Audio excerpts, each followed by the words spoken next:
Oke, kita di dua sisi kembali. Nah, ini saatnya kita berganti pemain nih, ya. Kok Bang Rudi Eskamri tadi dan juga Bang Freddy sudah kita lihat nih. Ya, pandangan paparannya seperti itu. Nah, coba kita undang juga Emrus Sihombing. Oke, Bang Hendar Toko, politisi politik. Gerindra. Terima kasih Bang Rudi. Nah, kita dengar suaranya nih. Dari tadi udah ditahan-tahan nih, dari belakang kayaknya pengen ngomong. Cuman kan waktu kita yang sangat terbatas nih. Saya mulai dari Bang Hendar Sam. Oke, Bang Hendar Sam. Tadi yang dipermasalahkan adalah masalah kemelekatan, bahwa Hasan Nasbi ini tidak melekat dengan presiden, tidak ikut kemanapun agenda presiden, ya lebih cocok ya sudah Prasetyo Hadi gitu sebagai Menristek. Lebih percaya ke Prasetyo Hadi gitu lah kesannya. Silakan. Ya, program ini harus mencerdaskan. Jadi jangan kita campur adukan dulu. Di setiap pemerintahan mempunyai style dan caranya, nomenklaturnya masing-masing. Kalau dulu di pemerintahan Pak SBY ada 3 juru bicara.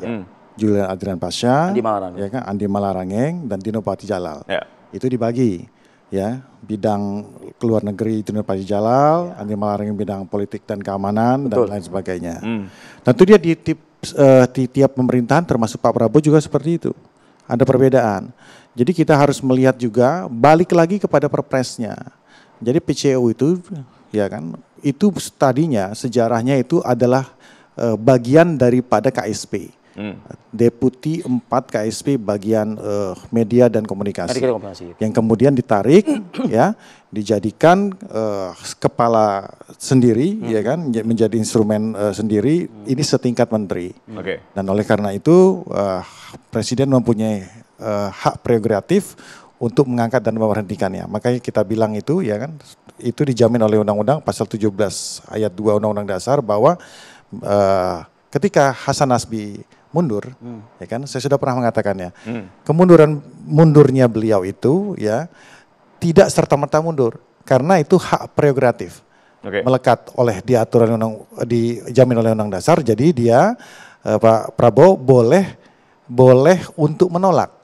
Nah kan itu secara ini. Tapi yang bisa kita tangkap dari seorang Hasan Nasbi, ya ini kita jangan lihat yang jelek-jeleknya juga terus dong, ya kan. Kita harus lihat yang bagus. Nilai yang bisa kita lihat dari situ satu. Merupakan sesuatu hal yang sangat jarang bagi seseorang ya pejabat publik itu di Indonesia ini untuk legowo mengundurkan diri. Itu poin pertama. Ya, kita harus sama-sama respect terhadap hal tersebut. Yang kedua, ketika beliau ya diminta oleh Pak Prabowo untuk tetap berada di sana, beliau patuh terhadap Undang-Undang Dasar dan loyal kepada Presiden. Jadi 2 hal ini yang harus kita ambil dari nilai-nilai ini dari seorang Hasan Nasbi ya. Terlepas dari hal-hal minor yang mungkin tadi sudah diperdebatkan. Jadi memang itu. Kemudian juga kalau kita lihat berdasarkan Perpres 82 tahun 2024 tentang kantor komunikasi presiden, yang kalau di istilah kerennya itu VCO itu, sama yang seperti Bung Freddy tadi bilang, beliau tugasnya itu adalah untuk menginformasikan program-program strategis nasional yang diberikan oleh tadi sudah dijelaskan oleh Bang Freddy. Dan pasal 17-nya sudah menyatakan ada jubir presiden. Nah, kalau kita kotakkan, artinya sebenarnya tugas daripada PCO itu adalah ada jubir presiden untuk program-program strategis nasional yang memang sudah diprioritaskan oleh presiden. Sebenarnya sebatas itu. Sebenarnya baliknya ke situ. Kalau kita bicara undang-undang secara keseluruhan. Nah, yang kedua, bagaimana sih ya? Jadi kita biar tidak numpuk-numpuk nih. Jubir presiden tuh sebenarnya tugas utamanya kalau secara common ya, yang biasa terjadi, dia ada memang merepresentasikan presiden. Dia merepresentasikan presiden bahwa untuk mengomentari ya kan atas nama presiden. Semua hal. No, enggak juga. Jadi contoh ya, ambil hal kecil. Ya, kayak tadi kan Anda memaparkan kan SBY memiliki 3 yang punya fungsi masing-masing. Nah iya, tapi kan ini eranya berbeda. Ini maksudnya yang saya maksud dengan era Prabowo. Bahwa jubir presiden yang dimaksud oleh Pak Prabowo pada saat ini ya, harusnya adalah contoh, Pak Prabowo mau kemana sih hari ini? Jadwalnya kesini. Kan seperti itu. Hal-hal yang sifatnya seperti itu. Mungkin ada beberapa hal untuk mengklarifikasi. Ya, mengklarifikasi terkait dengan masalah-masalah yang bersinggungan langsung dengan presiden. Ya, berlingkungan langsung dengan presiden. Nah, itu sebenarnya fitrahnya seperti itu. Jadi hal-hal seperti ini yang mungkin harus kita sama-sama ketahui. Nah, terlepas daripada itu juga ya kan, kemudian ada komentar dan lain sebagainya yang tidak sesuai dengan kita anggap fitrahnya ya. Tapi kan ini kita semua mungkin terjebak dengan itu. Bahwa apa namanya itu, teman-teman pers juga mungkin terjebak. Terjebak artinya hal-hal contoh masalah masalah Tempo umpamanya, kepala babi seperti itu ditanyakan kepada seorang Hasan Nasbi kan gitu kan. Karena ya kita semua terjebak dengan itu. Ya kita nggak tahu nih perpresnya itu bicara tentang itu. Jadi begitu juga masyarakat. Begitu juga mungkin nanti bukan media yang terjebak kali ya. Atau Bung Hasan Nasbi juga karena udah ditanya hal seperti itu. Yang terjebak mungkin. Antara dia sebagai fighter, petarung, atau sudah menjadi pejabat publik kan begitu beratnya. Saya ingin ke Bang Emrus nih, Bang Hendarsam. Boleh. Sedikit saya tambahkan. Saya mau menekankan tadi pernyataan Bang Hendarsam menarik itu. Jadi dalam artian Pak Presiden Prabowo masih membutuhkan Hasan Nasbi. Masih membutuhkan atau dipaksa Pak Prabowo ini butuh Hasan Nasbi. Siapa yang maksa tuh, tapi siapa yang maksa? Saya bertanya. Tentu jawabannya kita harus lakukan penelitian ya, apakah salah satu dari dua itu. Tapi yang pasti bahwa kalau kita lihat selama jabatan daripada Hasan Nasbi, kan gagal pengelolaan komunikasi pemerintah, itu harus kita akui. Pak Prabowo sendiri mengatakan itu. Lalu kemudian Pak Jokowi juga sebelumnya persoalannya adalah persoalan komunikasi publik. Jadi ini clear bahwa penempatan orang yang bertanggung jawab di komunikasi publik tidak kompeten sesuai dengan kemampuannya. Kemudian yang kedua adalah saya mau katakan begini, saya S1, S2, S3 komunikasi. Harus sesuai dengan keahliannya. Kalau beliau sarjana hukum harus ditempatkan misalnya jaksa agung. Jangan ngurusin komunikasi, beliau nggak ngerti dia. Jadi saya nggak boleh ngomong di sini. Sama halnya dengan misalnya Menteri Keuangan, jangan kasih orang komunikasi. Nah sekarang Hasan Nasbi apa backgroundnya? Karena menurut saya jabatan komunikasi ini jabatan profesional.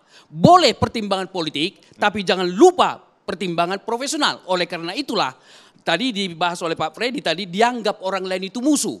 Begitu kan? Jadi dia dilakukan adalah defense. Atau pemadam kebakaran. Ketika ada isu miring tentang pemerintah, dia langsung maju untuk membela salah satu di antaranya tadi Balil. Gitu ya sudah saya jelaskan. Padahal seorang juru bicara tidak demikian atau mengelola komunikasi. Dia menjadi jembatan bagi Prabowo dan masyarakat ke Pak Prabowo. Bang Emrus, kita nggak usah side back terlalu ke belakang. Jadi tidak yang jelas sudah dipercaya lagi. Nah, oleh karena itulah pertanyaan, pertimbangan politik apa yang dilakukan oleh Prabowo, maka itu masih dipakai dengan gagalnya pengelolaan komunikasi publik sebagaimana dilakukan. Pertimbangan politik apa?